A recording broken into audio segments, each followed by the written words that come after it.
Hello හැමෝටම අද අපි ඉගෙන ගන්න යන්නේ ඔයගොල්ලන්ට පේන මේ ටොපික්ස් ගැන paragraph formatting, line spacing, indents, sorting, paragraph shading කියන දේවල් ගැන.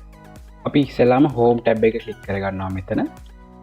ඊට පස්සේ ඔයගොල්ලන්ට පේනවා මේ paragraph කියන group එක ඇත්තේ මේ එනවා හතරක්. අන්න ඒ හතර තමයි අපි මුලින්ම ඉගෙන ගන්න. මේක super beginners ලාට තියෙන පන්තියක්. හොඳයි. දැන් අපි මේ paragraph එක select කරගමු. මේ paragraph මෙතන ඔයගොල්ලන්ට පේනවා paragraph එක කියන ඡේදයක්. මෙතන ඡේද හතරක් තියෙනවා. ඡේද හතරම select කරගමු. යටින් අඟුලට තමයි සාමාන්‍ය select කරන්නේ. ඊට පස්සේ අපි මෙන්න මෙතන තියෙනවා icon එකක් එක click කරා. ඊට එහා පැත්ත icon එක. ඊට එහා පැත්ත icon එක. අන්තිම icon එක click කරා. අන්න ඒවට අපි කියනවා paragraph formatting කියලා. දැන් මේකට කියන්නේ අපි left align කියලා වම් පැත්තට බර වෙලා තියෙනවා. එතකොට මේකට කියනවා අපි center, align to center. මේක මැද ඔයගොල්ලන්ට පේනවා මැද හරියට වෙන්න තමයි හැම line එකක්ම තියෙන්නේ. මේක align to right දකුණු පැත්තට බර වෙලා. මේක justify. ගාන්ට ලස්සනට පේනවද ඔයගොල්ලන්ට මේ තියෙනවා මේ පැත්තට තියෙන.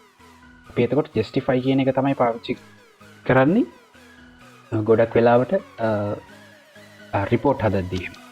හොඳයි අපි යනවා එකේ shortcut keys ටිකක් බලන්න. එතකොට ඔයගොල්ලන්ට පේනවා align left Ctrl L, align center Ctrl E, align right Ctrl R, justify Ctrl J. දැන් අපි මේකට ගිහිල්ලා මම එක ඡේදයක් select කරන්නම්. ඒ ඡේදේ මම select කරා Ctrl මේ තියෙන එක Ctrl L left align වුණානේ. ඊට පස්සේ මම Ctrl E ඔබනවා. center align වුණානේ. ඊට පස්සේ මම ඔබනවා Ctrl R right align වුණා. ඊට පස්සේ Ctrl J justify වෙනවා. හොඳයි. දැන් අපි ඉගෙනගෙන ඉවරයි. මොකද්ද මේ paragraph formatting කියන්නේ? ඔන්න ඔච්චර තමයි paragraph formatting කියන්නේ. ඊට පස්සේ එනවා line spacing.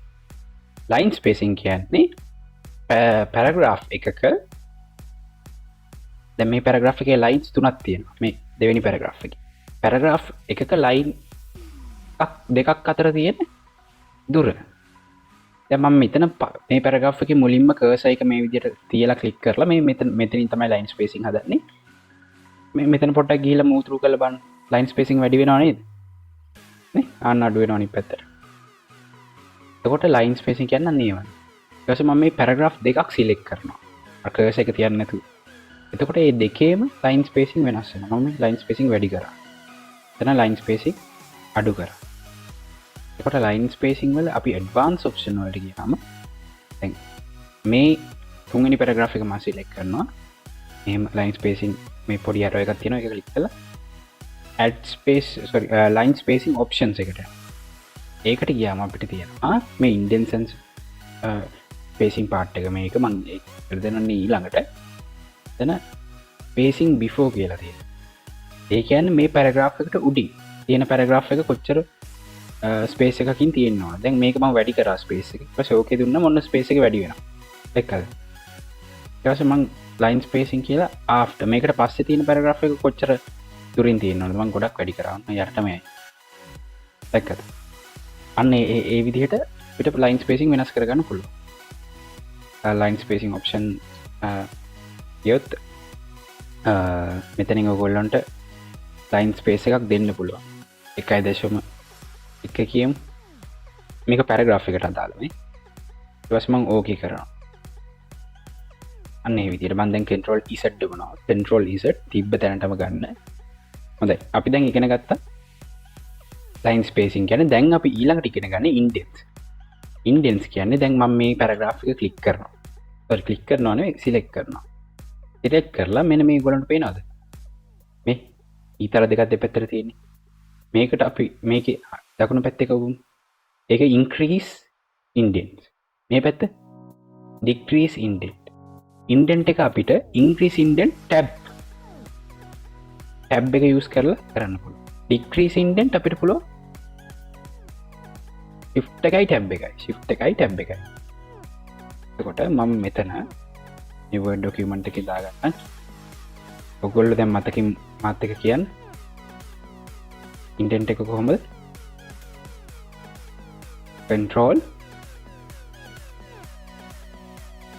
Ctrl නෙමෙයි මොකද්ද tab අනිත් පැත්තට යනවා නම් මොකද්ද shift plus tab ඊට පස්සේ අපි යනවා sorting වලට sorting කියන එක මම කලින් කියලා දීලා තියෙනවා sorting කියන්නේ මේ order එකකට හදන alphabetical order එකට හදන එක දැන් හිතන්නකෝ මම මෙතන type කරන්නම් apple orange banana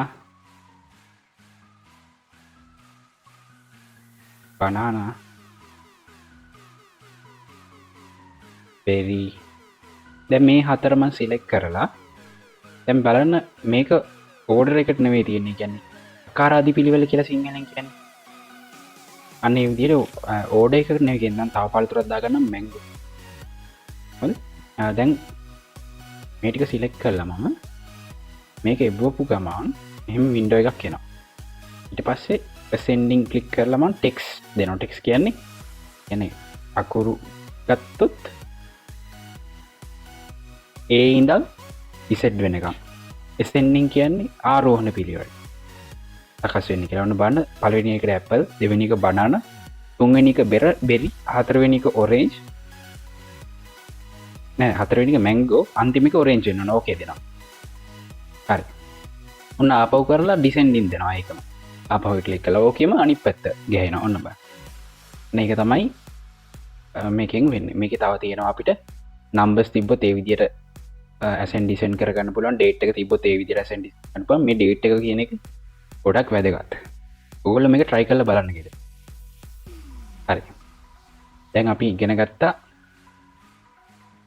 paragraph formatting line spacing indent sorting අන්තිම එක shading කියන්නේ ඔයගොල්ලෝ දැන් ලියද්දි highlighters පාවිච්චි කරනවනේ අන්න ඒ වගේ දෙයක් දැන් මම මේ paragraph එක select කරලා මේ icon එක ඔබනවා ආපාට ෂේඩ් වෙනවා. මෙතන අයිකන් එකට හැපැත්ත පොඩි ඊතලයක් තියෙනවා. ඒක ඔබලා කැමති පාටක් මෙහෙම දාගන්න පුළුවන්. මෙතන තියෙනවා මේක විභව more colors කියලා මෙතන. more colors කියම ඔයගොල්ලන්ට මේ කැමති පාට මේ standard කියලා තියෙනවා. මෙතන custom එකේ බුත් මේ කැමති පාටක් දාන්න පුළුවන්. ඊපස්සේ ඕකේ එකක් දෙන්න. ඔන්න ඔය විදිහට දැන් මම මේ paragraph එකට වෙන පාටක් දාන්න. මේ paragraph එක select කරලා මෙහෙම ඉබුවා. හොඳයි. ඒකට අපි අද දවසේ ඉගෙන ගත්තා paragraph formatting, line spacing, indents, sorting, paragraph shading කියලා. අපි ඊළඟ වීඩියෝ එකේ tables එක හම්බ වෙමු.